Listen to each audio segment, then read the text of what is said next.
We know that Rumi is the priest of the lovers on the path of love. So how is Rumi's view on intellect or al-aql? Let's explore it together on this video. Rumi views humans as consisting of four components. The first component is the body, which is composed of the four fundamental elements: earth, air, fire, and water. According to him, the body is just the skin that covers the spirit, or the dust that pollutes the shining mirror of the spirit. In fact, he describes the duality of the body. On the one hand, the body is just dust that pollutes the flashes of the spirit, but on the other hand, the body becomes a vessel for the wine of the soul. The second component in human being is lust, or the nafs. When the nafs says meow like the cat, I put it in the bag like the cat. Rumi describes lust as the camel. Lust can be educated with the discipline of asceticism and especially love. When lust has been educated according to Rumi, it can become a dog that can beat enemies. Whoever's clothes are smothered by love, washed clean of grit and stains, pour out, O love that gives us a good harvest, O healer of all illnesses. The third component is the heart, soul, and spirit. It seems that Rumi is not so lucid in expounding the three of them. He lacked using allusions.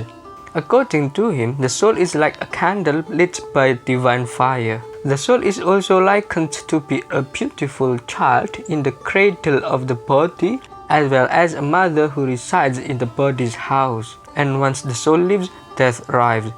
Rumi didn't seem bothered by the distinction between an-nafs, soul, and ar-ruh, spirit, but he illustrated the spirit as follows. The body moves by means of the spirit, but you don't see the spirit. See the spirit through the movement of the body. The poor body will not move until the spirit moves. If the horse doesn't move, the rider will remain in place. Know that the spirits are the ocean and the body the foam. As for soul, Rumi refers to the animal soul, which means a lower soul and has a negative connotation. The fourth component in human being is intellect, or aql. In line with the ideas of the Sufis in general, Rumi divides intellect into two: the universal intellect, al-aql al-kulli, and the partial intellect, or reason, al-aql al-juz'i. This division is quite well known amongst the Sufis.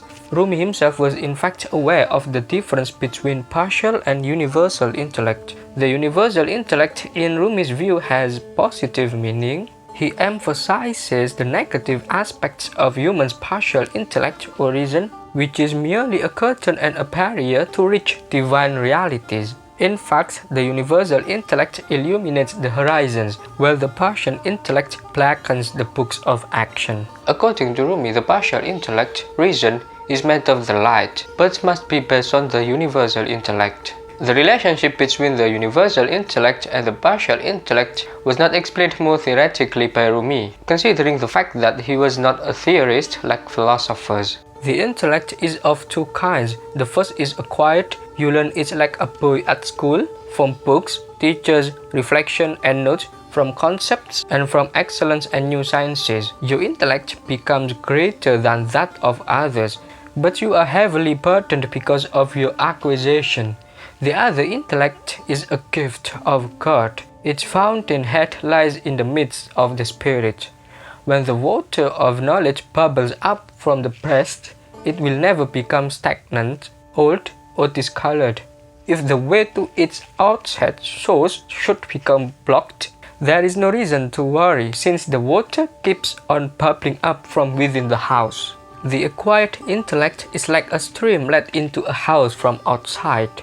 If its way should be blocked, it is helpless. Seek the fountain from within yourself. Be well aware of discrepancies amongst intellects, which extend in degrees from earth to heaven. There is an intellect like the disk of the sun, and another less than Venus or a shooting star. There is an intellect happily flickering like a lamp, and another like a spark of fire. Partial intellect has disgraced the intellect. Desire for the world has deprived man of the object of his desire. Jalaluddin Rumi, like other Sufis, realized two sides of reason. The universal intellect is like a sublime sun, illuminating the human's mind, while the partial intellect, reason, destroys the reputation of the universal intellect. The partial intellect is called by Rumi in various names, such as a loyal minister to the king, a patient teacher, mufti, police officers.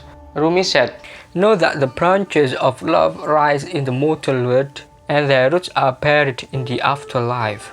This tree doesn't stand above the heavens and the earth without legs. We have put away reason, we have controlled lust, because reason and lust cannot be trusted." Although ridiculing reason, Rumi also appreciates the role of reason in controlling the lower soul and compares the efforts of it against lust with the efforts of Majnun to direct his camel in the right direction towards the house of his beloved Layla. Despite the fact that reason, the partial intellect, functions to control the lower soul or ego, only the intellects of prophets and sages can conquer it, since they have been embraced by the universal intellect. Although in reality, the universal intellect doesn't reveal to the same degree to each prophet and sage. Moreover, most of the people cannot grasp the universal intellect, no matter how intellectual they are, since their intellect is veiled by the trust of the ego. So in Rumi's view, although useful sometimes, reason is always considered flawed, especially when faced with the mystery of love. Furthermore, reason will never be able to understand God, Rumi emphatically asserted. The partial intellect is always restless day and night, and never has peace because of thinking and worrying, and because it tries to understand God. Meanwhile, God is impossible to understand and far beyond our understanding. Reason is like a moth, while the beloved is like a candle. Although the moth throws itself into the fire and then burns to death, the true moth is the one that could not exist without a candle, just as it would suffer from the pain of its sacrifice. Rumi often denounced the efforts of reasoning on religious teachings, especially regarding the understanding of God. He chants it in his poem. The Qibla for the Gnostics, the light of union with God. The Qibla of philosophy, of reason, is vain thought. Concerning the human's reason, Rumi states, "Reason is a fetter for the wanderers and lovers, my son. Break this fetter and the way will be bright before you." The partial intellect, reason, is described by Rumi as a chick. If for your chicken you have built a den, a camel will not fit there, it's too large. The den, your body, and the chicken, reason. Love is the camel, glorious and high. Moreover, Rumi depicts reason to be a professor and mufti. Prison became paradise through the clamor of love. Mr. Justice intellect drunk on the judge's bench. They came to Professor Reason to ask, "Why has this terrible riot happened in Islam?" Mufti First Intellect answered with a fatwa. "This is the moment of resurrection. Where is the difference between licit and illicit?" The preacher Love came to place of prayer of union with the Sud Zulfikar and said, "Praise that king who strews forth from the ocean of nowhere, jewel-like souls." With such a very mocking tone, Rumi regards reason as a child who hasn't yet had a deep understanding. Mercury goes on a rampage, destroying the warning and the pen. By surprise, Venus jumped, drunk on arrival at the polar star. The moon turned pale, moving towards Leo. I said, "I believe all." It said, "The selfless friend has come." In the midst of the noise, reason wants to reveal itself. A child is still a child, even if he has already known Alif Ba Ta.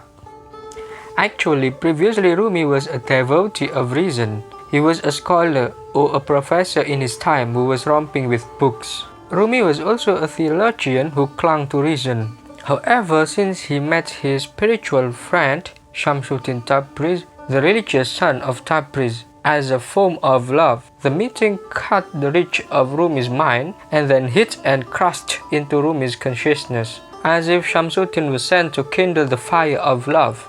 "At that time I was drunk," said Rumi. "Then I broke my pants." He meant that he transformed himself from an assembly of logic into an endless ocean of love. Although Rumi calls reason a master and a guide, he explains that in the face of love, the existence of reason must be abandoned. Love entered the mosque and said, "O master and guide, tear off the shackles of existence. Why are you still in the fetters of the prayer rug?" In another poem, Rumi described the partial intellect, reason, as a seller in the market. In his typical style, Rumi quipped, "Reason said, the 6 pillars of faith are enough, there is no way out." Love said, There is a way I have walked many times. Reason saw the market, then started selling.